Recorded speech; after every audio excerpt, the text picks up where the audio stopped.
বন্ধুরা চলে এসেছি রান্নাঘরে। তো আজকে দেখো লাঞ্চে কি কি মেনু হয়েছে সেগুলো তোমাদের সঙ্গে শেয়ার করছি। হয়েছে ভাত, দেখতে পাচ্ছ, আর হয়েছে বিউলির ডাল মানে কলাইয়ের ডাল। এদিকে হয়েছে দেখো কুমড়ো শাক, কচি কচি কুমড়ো শাক এনেছিল মনের বাবা, সেটা সর্ষে এবং পোস্ত বাটা দিয়ে করলাম। খুব কাঁচা লঙ্কা, অনেকগুলো কাঁচা লঙ্কা দিয়ে খুব ঝাল ঝাল করে বানিয়েছি, এটা আমাদের খুব ভালো লাগে। আর এদিকে করেছি লাউ দিয়ে মুসুর ডাল, মুসুর ডাল দিয়ে লাউয়ের সবজি, লাউ দিয়ে মুসুর ডাল নয় সবজি।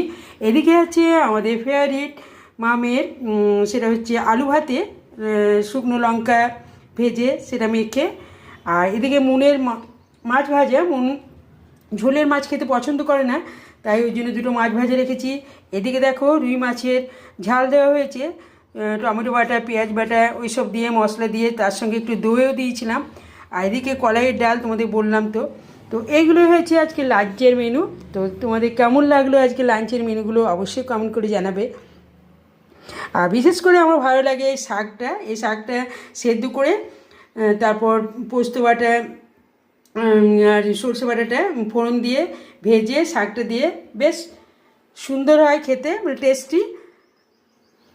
তো এই ছিল আমার একটা ছোট্ট ভিডিও, কেমন লাগলো অবশ্যই কমেন্ট করে জানাবে। ভালো থাকবো বন্ধুরা, আবার দেখা হবে নতুন কোনো একটা ভিডিওতে।